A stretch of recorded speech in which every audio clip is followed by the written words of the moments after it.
All right, in this example, we have a power cycle that is being proposed off the island of Hawaii. So the island of Hawaii has active lava flows, and these lava flows are flowing continuously into the ocean, kind of like the picture over here. And the idea is, what if we create a power plant that's floating offshore of the lava flow, and we use the high temperature of the water as our hot reservoir. So near the surface of the water, we're told here that the water temperature is about 130 degrees Fahrenheit. And then for our cold reservoir, we used 50 degree Fahrenheit water from deep in the ocean, so about 500 feet deep in this particular example. So we could use that as the water near the surface of the ocean is our hot reservoir, water deep in the ocean is our cold reservoir. Our working fluid in the power cycle would be ammonia. And then use this in a Rankine cycle, as shown in the picture here. We have a boiler. The boiler uses the warm seawater, extracts the energy from the warm seawater to put energy into the ammonia, which then goes into a turbine. We get some power out of it. Then the ammonia goes into the condenser. The condenser, the heat from the ammonia is removed by the cold seawater. And then the ammonia moves into the pump where we put some power in so that we can pump the fluid, the ammonia, through the whole Rankine cycle. We're given some information about the states, like the temperature at state 1 is 100 degrees Fahrenheit, saturated vapor. State 2 is 60 degrees Fahrenheit. State 3 is a saturated liquid. And we're also told that the pump and turbine have isentropic efficiencies of 80% and 85% respectively. So what we're asked to do in the problem is find the plant's thermal efficiency, the mass flow rate of ammonia going through this cycle for a net power output of 300 horsepower. And then part C of this, it's not actually in this statement here, but I'm going to ask for the mass flow rates of seawater through the boiler and condenser. So what's the mass flow rate of this warm seawater? What's the mass flow rate of this cold seawater? And this isn't just a textbook problem. If you go to this link, you'll see that actually one of these kinds of power plants has been built. It's not to the same specifications here, but they've actually used this idea to build a power plant. And there are links available online where you can learn more about that. All right, so let's get started. The first thing that I'm going to do is just kind of sketch out the TS diagram here. So here's our TS diagram. We're dealing with a Rankine cycle. It's a vapor cycle, so we will draw in our vapor dome. Here is the isobar corresponding to the high pressure side. So this is corresponding to like the pressure at state 1. So state 1, we're told, right up here, we're told the temperature and that it's a saturated vapor. So that puts us right there. So this will be P1, and this is our T1, and this is our S1. And then state 2 will be at a lower pressure because we're passing through that turbine. So let me draw its isobar there. There's our P2. And we're also told that P2 and P3 are the same because we're going through the condenser. We know that there is no pressure drop across the condenser. So state 3 is a saturated liquid, so it'll be over here. That's our state 3. Our state 2 will be over here somewhere because state 2s will be at that point. So state 2 will be right over there because we'll have some irreversibility, and so the entropy will increase for state 2. State 2s will have the same specific entropy as state 1 because it's isentropic. Then state 4 is given right up here. Oops. It's given right here. That goes into the boiler. We know that the pressure between state 4 and state 1 are the same because the boiler, there's no pressure drop across that. So we'll be on the same isobar for state 4. When we go from state 3 to state 4, we know that that will be in the state 4 and state 4s will be in the compressed liquid region because that's what we have for a pump. So here's 4s, where that's the isentropic case. So here's S3 and S4s will be the same there. But of course, in reality, because there's some irreversibility in the pump, we have some isentropic pump efficiency less than 100%. State 4 will have a little bit larger entropy than state 4s. So that's our state 4, and so our path will go from 3 to 4. So we go from 1 to 2, 2 to 3, through the condenser, 3 to 4 through the pump, and then 4 to 1 will follow the isobar back to state 4. So I'll just mark a few other notes here.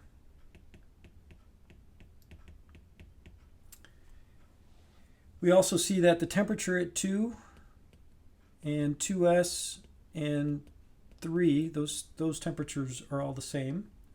We see that the temperature at 4 will be less than the temperature at 1, and the temperature at 4s will be a little bit smaller than the temperature at 4.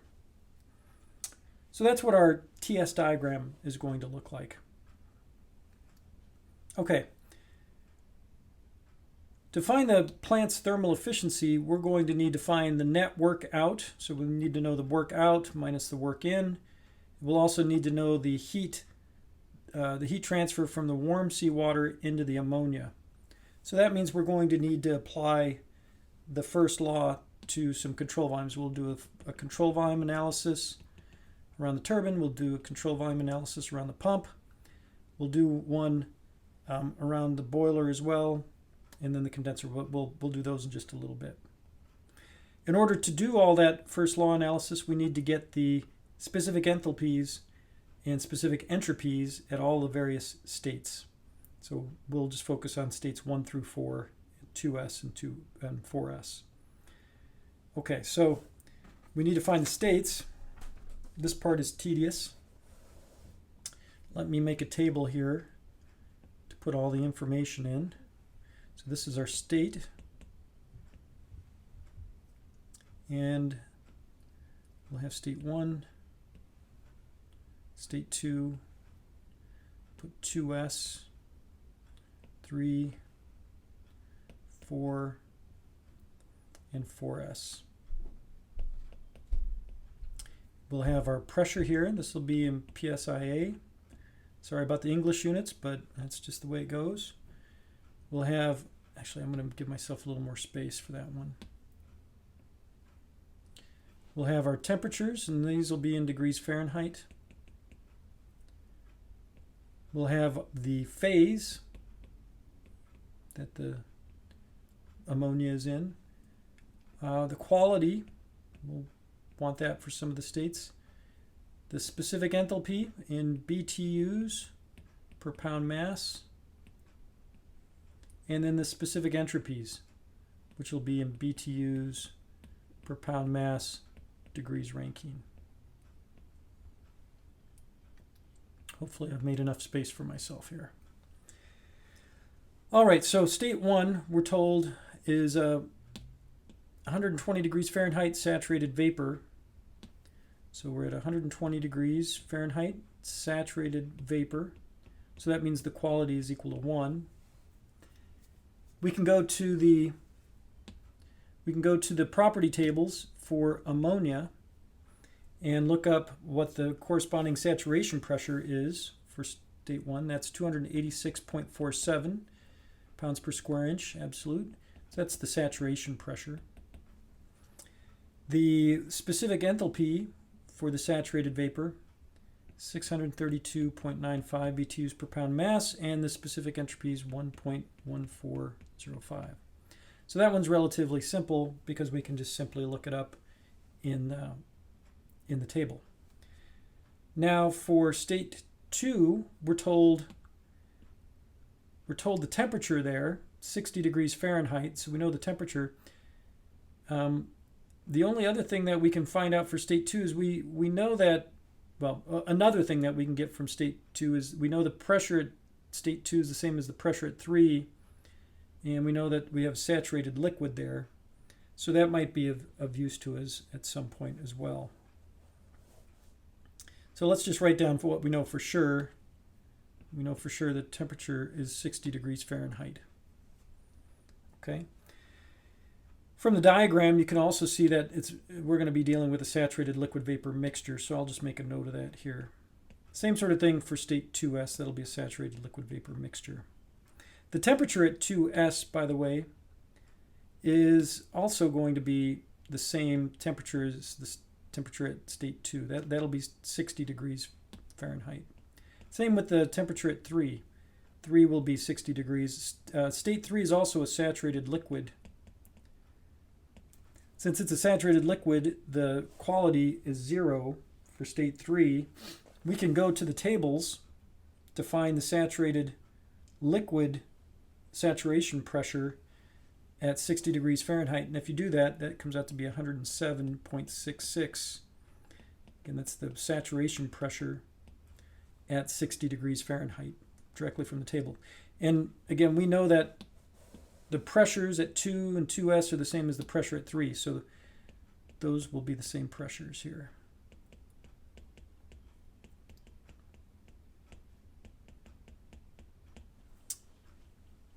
All right, so we're just kind of filling in some information.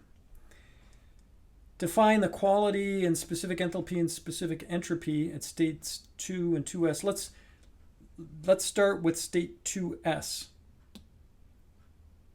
And the reason I want to start with that is because I know, in addition to the pressure and temperature there, I also know the specific entropy there.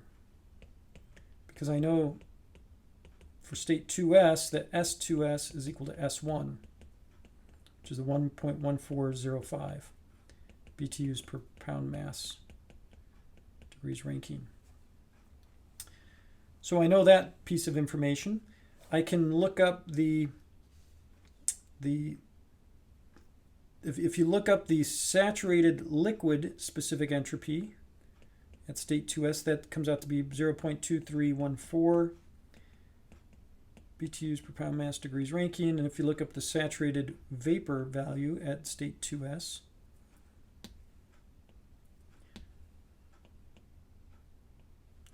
that comes out to be 1.2277 BTUs per pound mass degrees Rankine.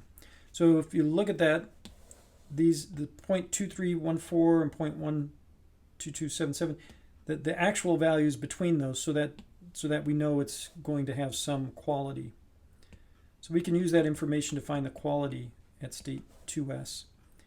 That'll be S2s minus SF2s, or SG2s minus SF2s. When you plug in the numbers, the quality comes out to be about 91%, 0.912476. Oops.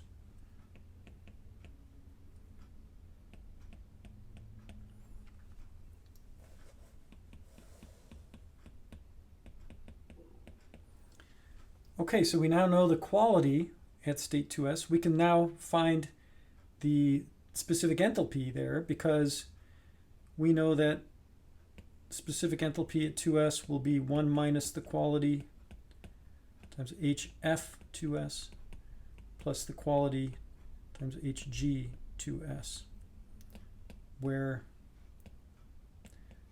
the saturated liquid specific enthalpy at 2s is, it's going to be 108.87 BTUs per pound mass, and HG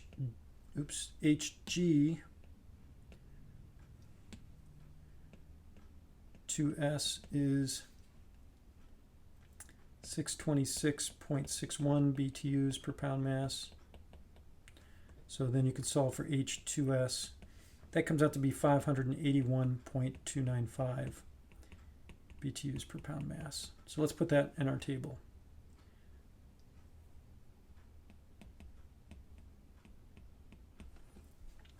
All right, so we now have the specific enthalpy, specific entropy at state 2s. What we really need is the values at state 2. So to find those, we'll make use of the isentropic turbine efficiency. We know that the isentropic turbine efficiency is going to be the actual work out of the turbine divided by the work out if it was isentropic. And if you do a first law analysis, you'd find that the actual work out is H1 minus H2. And for the isentropic case, it's H1 minus H2S. So we can rearrange that to solve for H2.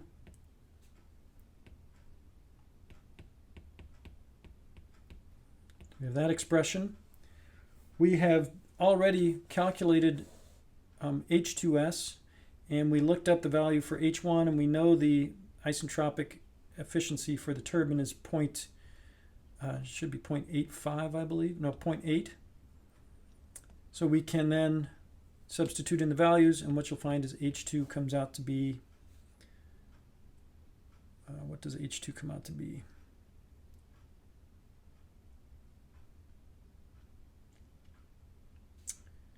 I have it somewhere here. Just give me a moment. It comes out to be 591.626 BTUs per pound mass. So let's put that in our table.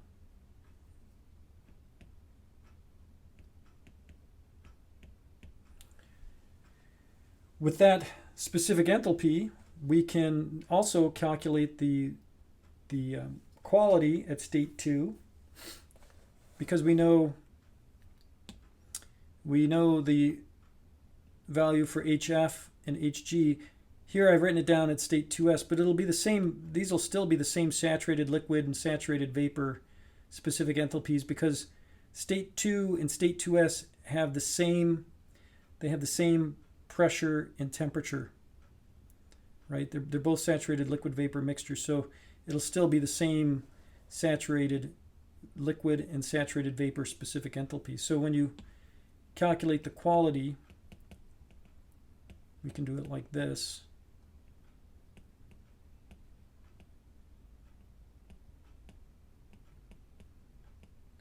And you can plug in the numbers.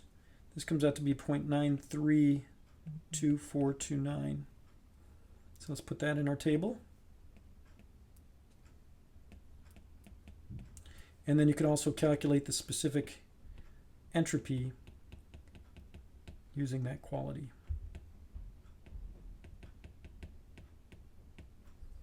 And when you work out those numbers, it's 1.16038 BTUs per pound mass degrees Rankine. So let's put that in our table.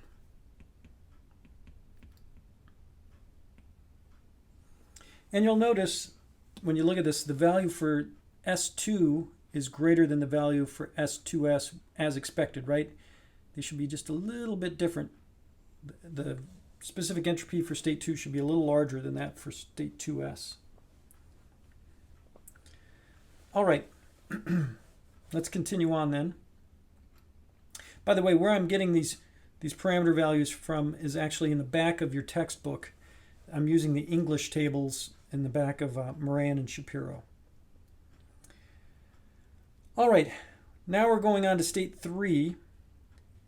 We know that we're dealing with a saturated liquid there, so we can go straight to the table and look up values straight out of the table for those conditions.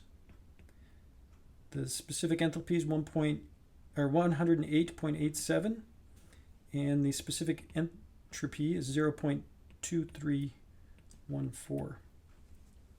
So those come directly out of the tables for the saturated liquid phase at that given temperature.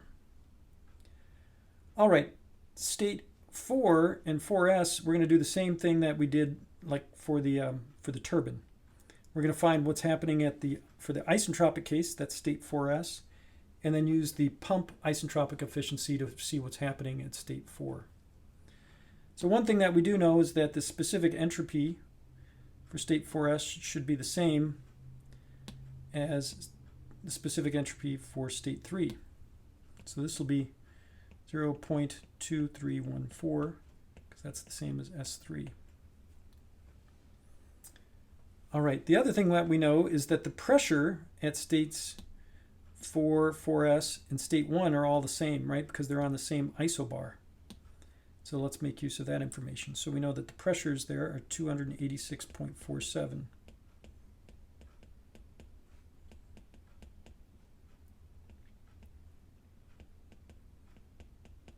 So we know those pressures.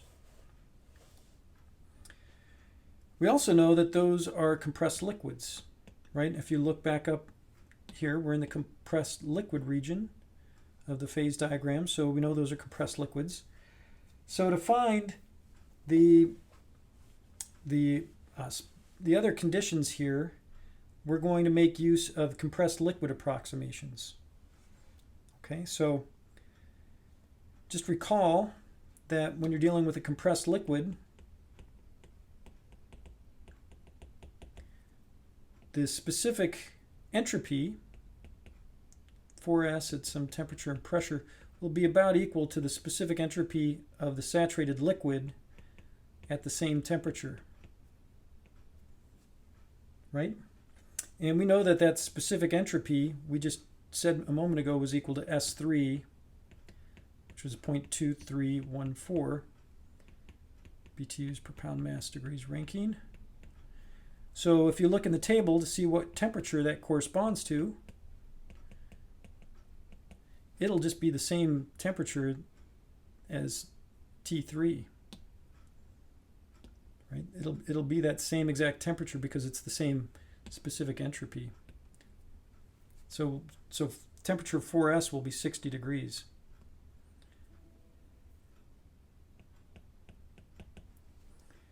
All right. Now, if we want the specific enthalpy there, what we'll do is in this particular case, we'll make use of the compressed liquid specific enthalpy approximation. Let me just write it down.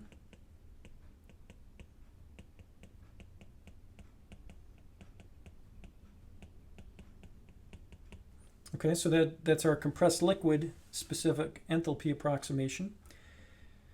We have the temperature at state 4s, so we can look up the values for all of these things, right? So we know that HF at 60 degrees Fahrenheit, we can look up that value, and that value comes out to be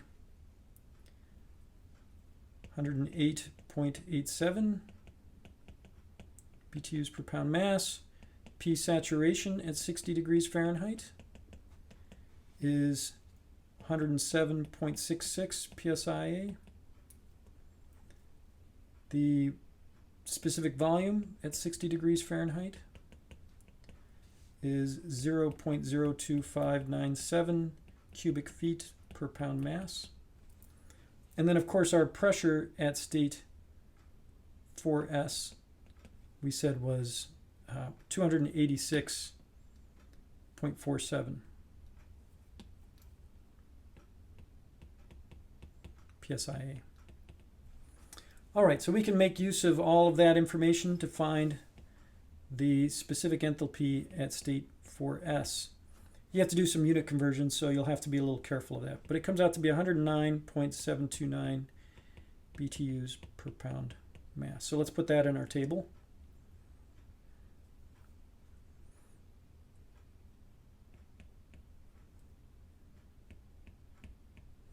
Okay.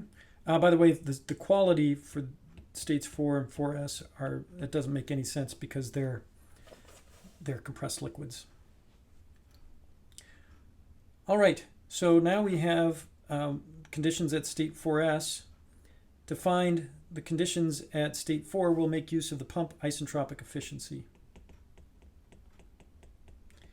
And that is given by the power in under isentropic conditions to the actual power in, which when you work out the first law for the pump, it'll be H4s minus H3 in the numerator and H4 minus H3 in the denominator, which we can then rearrange to solve for H4. So it'll be H4 will be equal to H3 plus H4s minus H3 all over the efficiency, the isentropic efficiency. H3 we've already evaluated. H4s we just evaluated. and the isentropic efficiency we're given. So we can then evaluate H4. Comes out to be 109.881 BTUs per pound mass. So let's put that in our table.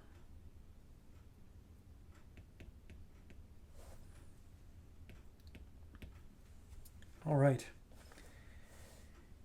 And if we want to find the temperature and specific entropy for those cases, let's just do it to be complete. What we can do then is go back to our tables, given that specific enthalpy, or actually let me go up to the table. Given that specific enthalpy, in that pressure, we have two pieces of data. We can then go back and find out what temperature that corresponds to. So actually what you can do is so you can go back and find what temperature that corresponds to. And if you do some linear interpolation, turns out this comes out to be about 61.08 degrees Fahrenheit. And then the same thing for the specific entropy, comes out to 0.23374. So just take a note here that we expect the temperature for state 4 to be a little larger than the temperature at state 4s, right? You can see that over here. Temperature 4 should be a little larger than 4s. And we should have the specific entropy of state 4 being a little larger than what it is for state 4s, which is what we actually see in the picture here. Okay, so a lot of effort goes into actually finding all of the various properties at the different states. It's tedious, but a necessary part of the problem. It's probably where most of our effort is actually spent. So now that we have all that, we can go through and solve the rest of the problem. So the first thing we're going to try to do is find the plant's thermal efficiency, which means we need to find the net work out. So we have to find the work into the pump, the work out of the turbine, the heat going into the ammonia. So those will be first law analyses, and I'm not going to write those out in their full form here just for the sake of time. It's something you've done many, many times in the past. If you want to see what it looks like, you can look at the printout of the solutions that I've posted on the website.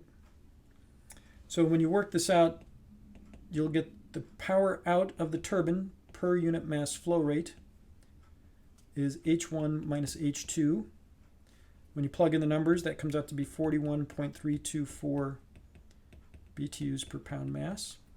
And the reason I'm doing it per unit mass flow rate is because I don't know the mass flow rate of the ammonia just yet. First law applied to the pump. The power in there per unit mass flow rate will be H4 minus H3, which when you work out the numbers, it's 1.011 BTUs per pound mass. So then the net work out per unit mass flow rate will be the work out over m dot minus the work in, the power in, divided by m dot. When you plug those numbers in, it comes out to be 40.313 BTUs per pound mass. And then lastly, what we can do is apply the first law around the boiler. And specifically, it should be just around the ammonia pipe in the boiler. If you look up at the picture, I'm not drawing my control volume around the entire boiler because then I'd have to take into account the seawater. I don't want to do that just yet. What I'll do is, if you can imagine there's a pipe here, that's just the ammonia pipe. Here's the pipe for the seawater. What I'm doing is I'm drawing my control volume just around the ammonia part, because there'll be some heat transfer from the seawater into the ammonia. So the control volume just surrounds the ammonia pipe. Okay? So when you do that control volume, what you'll get is the rate of heat transfer in per unit mass flow rate of ammonia. It comes out to be H1 minus H4. When you plug the numbers in, it's 523.069 BTUs per pound mass. So then when we want to get the thermal efficiency for the whole Rankine cycle, it'll be the net power out, and I'll do it per unit mass flow rate divided by the rate of heat transfer in per unit mass flow rate. So we have those numbers, that this will be the 40.313 all over the 523.069. So when you work out those numbers, it comes out to be pretty small numbers, 0.0771 or 7.71%. Small thermal efficiency for our Rankine cycle here.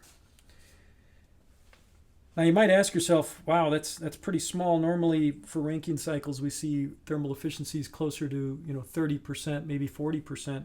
Why is this number so small? Well, let's just see for a moment what's the best possible situation we could have.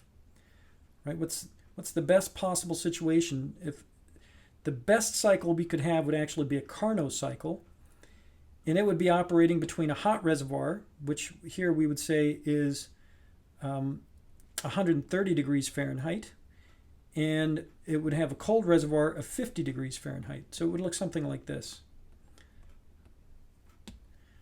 So we'd have our hot reservoir at 130 degrees Fahrenheit. We'd have our system. This would be the Carnot cycle. That's the best cycle you could possibly have. This would be discharging energy into a cold reservoir at 50 degrees Fahrenheit. And this would be our net power coming out. And if you look at the thermal efficiency for that case, this is an internally reversible Carnot cycle. That's the best you're going to have.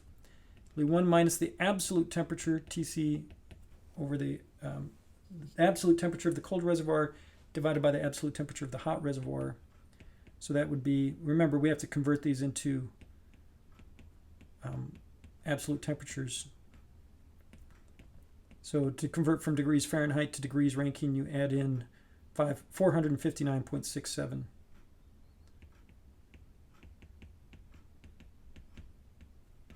So when you work those numbers out, the best you're going to have thermal efficiency wise, it'll be 13.6%. So that's the best you could ever hope to have.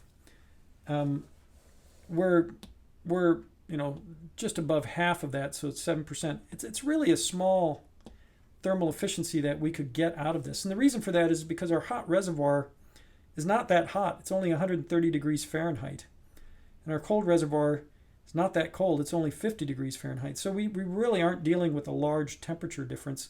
So you're just not going to get a large maximum thermal efficiency.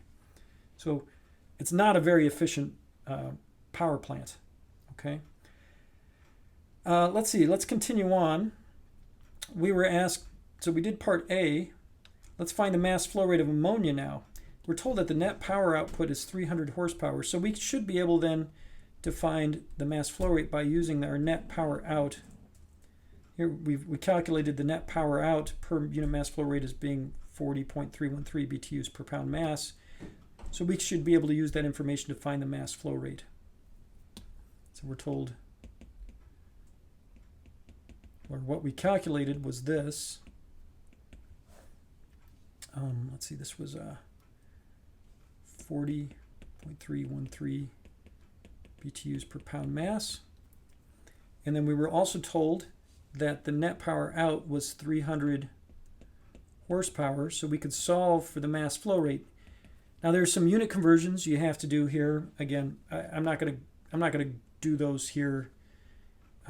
I think you can figure them out with access to Google and spending enough time on it. But when all is said and done, the mass flow rate is 316 pounds mass per minute. That's the mass flow rate of the ammonia. Now the last part of the problem, we weren't asked to do this specifically in the problem statement, but I'm going to do it anyway,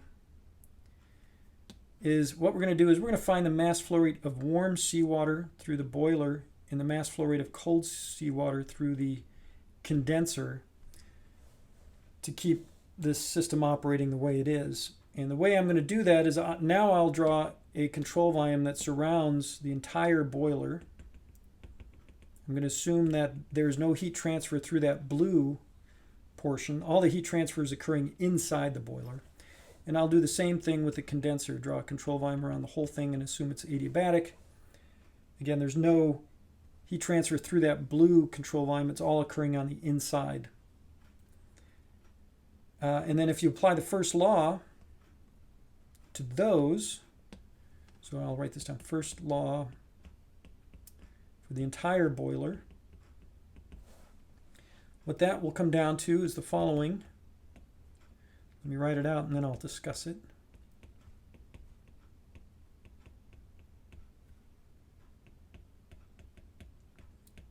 Okay, it'll look like that when you do the first law. It's steady state. The boiler's a passive device, so there's no work.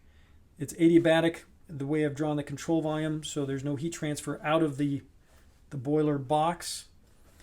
The only thing that we have is we have some mass flow rate coming in. This is the ammonia coming in.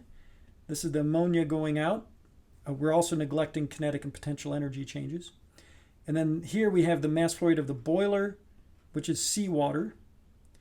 It's coming in with specific enthalpy H5 and going out with specific enthalpy H6.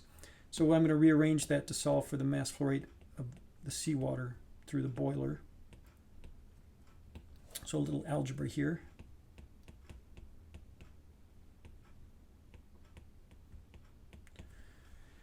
All right, so here's where we're at now. We know H4 and H1, those we found in our looking up the properties. The mass flow rate of ammonia we just calculated a moment ago. We now need to know the specific enthalpies at states 5 and 6. So let me go back up to the problem statement. States 5 and 6, oh, by the way, I guess I didn't mark those. State 5 is the warm seawater coming in at 130 degrees, and state 6 is where it's going out at 125 degrees Fahrenheit. That's really all we know is just the temperatures there. We don't know any other information. So I'm going to make some assumptions. What I'm going to assume is that we're dealing with liquid seawater, which is very reasonable. The temperatures are such that, you know, it's going to be a liquid. I'll assume that the seawater has the same properties as regular water. There will be a little different because seawater has salt in it, but I'm not going to worry about that here. So I'm assuming it's liquid water. I'm going to assume that that water is incompressible. Okay, so I'm going to make an incompressible assumption here. I'm also going to assume that the pressure coming in and the pressure going out, these pressures are just whatever the local seawater pressures are, where the inlet and outlet are, and that those pressures are the same, that basically the inlet and the outlet are at the same elevation. You can imagine that if we have the sea here, here's the free surface, and then here's our boiler, and there's some inlet coming in. Oops, let me be consistent with the picture. Some inlet coming in and inlet going out. I'm sorry, outlet going out. This is our boiler. That the pressure here at 5 and the pressure at 6 are about the same. Okay, so those are the assumptions I'm going to make. So with that in mind, the way I'm going to find H6 minus H5, I'm going to make use of one of the TDS equations. Or no, I'm sorry, what I'm going to do is I'm going to make use of the definition of specific enthalpy.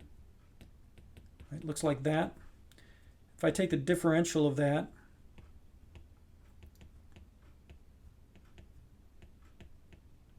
assuming that it's incompressible, so there is no delta V, and then I'm also going to assume that the specific heat for the seawater remains a constant, so the delta U becomes a C delta T. And then, like I said, I'm going to assume that the delta P is about 0 because we're dealing with the same pressure at the inlet and outlet. So here I'm assuming, of course, delta P is a 0 and C is a constant. Specific heat's constant. So that H6 minus H5 is just the specific heat of times T6 minus T5. And I do know those temperatures.